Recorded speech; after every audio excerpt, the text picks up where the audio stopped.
하나님 말씀 보겠습니다. 여호수아 1장 1에서 9절에 있는 말씀을 제가 봉독하도록 하겠습니다. 여호와의 종 모세가 죽은 후에 여호와께서 모세의 수종 눈의 아들 여호수아에게 말씀하여 이르시되 내 종 모세가 죽었으니 이제 너는 이 모든 백성과 더불어 일어나 이 요단을 건너 내가 그들 곧 이스라엘 자손에게 주는 땅으로 가라. 내가 모세에게 말한 바와 같이 너희 발바닥으로 밟는 곳은 모두 내가 너희에게 주었노니 곧 광야와 이 레바논에서부터 큰 강 곧 유브라데 강까지 해 족속의 온 땅과 또 해지는 쪽 대해까지 너희의 영토가 되리라. 내 평생에 너를 능히 대적할 자가 없으리니 내가 모세와 함께 있었던 것 같이 너와 함께 있을 것임이니라. 내가 너를 떠나지 아니하며 버리지 아니하리니 강하고 담대하라. 너는 내가 그들의 조상에게 맹세하여 그들에게 주리라 한 땅을 이 백성에게 차지하게 하리라. 오직 강하고 극히 담대하여 나의 종 모세가 내게 명령한 그 율법을 다 지켜 행하고 오로나 좌로나 치우치지 말라. 그리하면 어디로 가든지 형통하리니 이 율법책을 내 입에서 떠나지 말게 하며 주야로 그것을 묵상하여 그 안에 기록된 대로 다 지켜 행하라. 그리하면 내 길이 평탄하게 될 것이며 내가 형통하게 되리라. 내가 내게 명령한 것이 아니냐. 강하고 담대하라. 두려워하지 말며 놀라지 말라. 내가 어디로 가든지 내 하나님 여호와가 너와 함께 하느니라 하시니라. 아멘. 오늘 함께 읽은 여호수아 1장에 있는 말씀은 여호수아가 드디어 모세를 이어 이스라엘의 지도자가 된 다음 하나님께서 여호수아에게 주시는 격려 혹은 위로의 말씀이라 이렇게 말씀드릴 수가 있을 겁니다. 저희들이 이후로 여호수아라는 인물이 어떤 일을 했고 어떤 과정을 거쳐갔는지는 잘 아시리라 생각이 들어집니다. 그럼에도 불구하고 저희들이 여호수아가 하나님 보시기에 그리고 사람들이 인정하는 바 놀랍고 위대한 일을 할 수 있었던 그 이유에 대해서 잠시 생각해 보려고 합니다. 모세에 앞서 하나님께서 모세를 부르셨던 하나님을 생각해 보면 여호수아의 부르심과 별반 차이가 없는 것을 발견하게 됩니다. 모세는 80여 년 동안 홀로 혹은 쓸쓸히 외롭게 지냈던 사람이었습니다.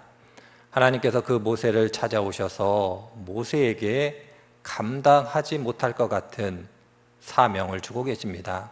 그것은 내 백성을 애굽에서 이끌어내어 가나안 땅, 약속의 땅으로 이끌어 가라는 것이었습니다.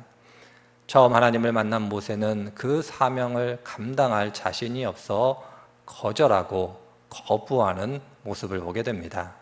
그때 하나님께서 모세에게 뭐라고 말씀하십니까? 내가 너와 함께 할 것이고 내가 너를 이끌어 가실 것이고 내가 함께함으로 불가능이 없을 거다 이렇게 이야기하고 있지 않습니까? 그러한 하나님의 함께하심 돌보신 가운데 모세가 하나님께서 주신 소명 혹은 사명을 잘 감당해 냈던 것을 기억하게 됩니다. 여호수아 또한 마찬가지였죠. 모세의 종으로서 일평생 어떤 사역을 하다가 모세가 하나님의 부르심을 받게 되자 그때 드디어 하나님께서 여호수아를 부르고 계십니다. 아마 모세를 불렀던 그 당시를 생각해 보면 여호수아의 마음 또한 모세의 마음과 별반 차이는 없었을 겁니다. 내가 이 일을 잘 감당해낼 수 있을까? 모세라고 불렸던 위대한 하나님의 사람이 감당했던 일을 나처럼 부족하고 연약한 사람이 할 수 있을까? 이런 고민이 있었을 겁니다. 그러한 고민 가운데 있는 여호수아에게 하나님께서 주시는 격려, 위로의 말씀이 오늘 본문에 등장하는 말씀입니다. 아시는 대로 여호수아는 하나님께서 주신 소명을 잘 감당했고 이스라엘 역사에 기억되는 위대한 하나님의 사람이 되었습니다. 모세도 여호수아도 그리고 성경에 등장하는 많은 사람들도 모세와 다르지 않았고 여호수아와 다르지 않게 하나님의 부르심을 받을 때에는 망설이고 그리고 자신이 부족함과 연약함을 고백했던 것을 발견하게 됩니다.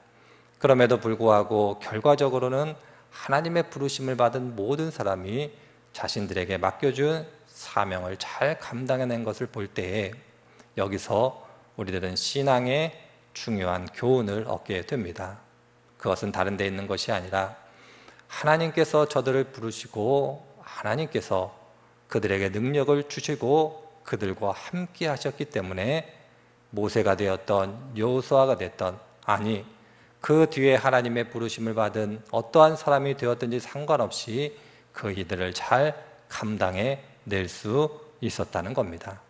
그런 의미 속에서 사람이 중요한 것이 아니라 사람을 불러 세우시는 하나님이 더 중요한 분이고, 하나님께서 세우셨기 때문에 사람이 하나님의 소명을 잘 감당해 낼 수 있다는 것이 성경의 가르침이기도 합니다.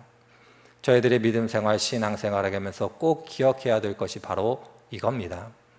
내가 어떤 일을 행할 수 있다는 것, 무엇인가 했다라는 것, 그것은 하나님의 부르심이 있었기 때문에 가능한 것이며 하나님의 돌보심 능력이 있었기 때문에 가능하게 되었다는 것을 잊지 않아야 할 것입니다.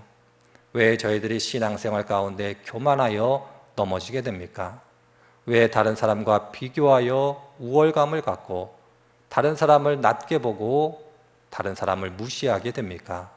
그런 경우가 있을 때, 그런 경우가 있다라면 우리들은 하나님의 부르심, 그 부르심을 망각하고 있는 것은 아닌가 진지하게 생각해 보아야 할 것입니다.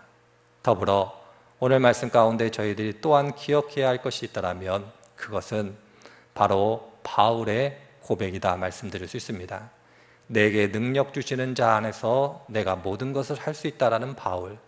세상의 관점, 기준에서 보자면 누구에게도 뒤처지지 않는 실력과 능력을 가지고 있었던 바울이었음에도 불구하고 그의 고백은 내가 가지고 있는 능력으로, 내가 가지고 있는 배경으로, 내가 가지고 있는 학식과 재능으로 하나님의 일을 감당한 것이 아니라 내게 능력 주시는 분, 그분의 능력으로 가능하게 되었다, 이렇게 고백하고 있는 바울의 모습 속에서 우리들은 하나님만을 의지하는 것이 중요하고 신앙의 본질임을 잊지 말아야 할 것입니다. 물론 한 개인마다 하나님께서 주신 은사가 있고 다른 사람과 비교해 잘하는 것이 있을 겁니다. 그러나 그 또한 하나님께서 내게 주신 은혜로 말미암아 되어졌다라는 것을 잊지 않는 것, 하나님만을 의지함으로 되어질 수 있다라는 것을 인정하는 것, 그것이 곧 신앙의 길이라는 것을 잊지 않기를 바랍니다. 성경은 우리들에게 바로 이 사실을 가르쳐주고 있고 여호수아를 통해서 다시 한번 확인시켜 주고 있습니다. 내가 너와 함께할 것이니 두려워하지 말라. 이 약속의 말씀이 우리의 신앙의 길, 믿음의 길, 그리고 일상의 삶 가운데 주어지는 하나님의 약속임을 잊지 않기를 바랍니다. 신앙의 길뿐만 아니라 하루하루 살아가는 세상의 삶 속에서도 나와 함께 하심으로 동행하시는 하나님이 있음을 기억하시고 모든 일 가운데 승리하시는 한 분 한 분 되시기를 주의 이름으로 축원을 드립니다. 기도하겠습니다. 하나님, 오늘도 저희들에게 귀하고 복된 날 허락해 주시고 하나님의 은혜를 따라 오늘 한 날도 살아갈 수 있도록 은혜를 베풀어 주시니 감사드립니다. 오늘 주신 말씀 기억하게 하여 주시고 하나님이 함께 하시니 강하고 담대할 믿음을 허락하여 주시고 어떤 일을 만나든지 두려워하지 않을 수 있는 믿음을 허락해 주시기를 바랍니다. 어려운 시절을 저희들 지내고 있습니다. 전염병으로 인하여, 그리고 전염병으로 인하여 일어나는 사회적으로, 경제적으로, 그리고 정치적으로 벌어지는 어려움 가운데 저희들 지나고 있습니다. 하나님께서 성도분들 한 분 한 분들의 삶 가운데 함께 하시고 보호하시고 인도하시고 형통케 하여 주옵소서. 감사드리며 예수님의 이름으로 기도드립니다. 아멘.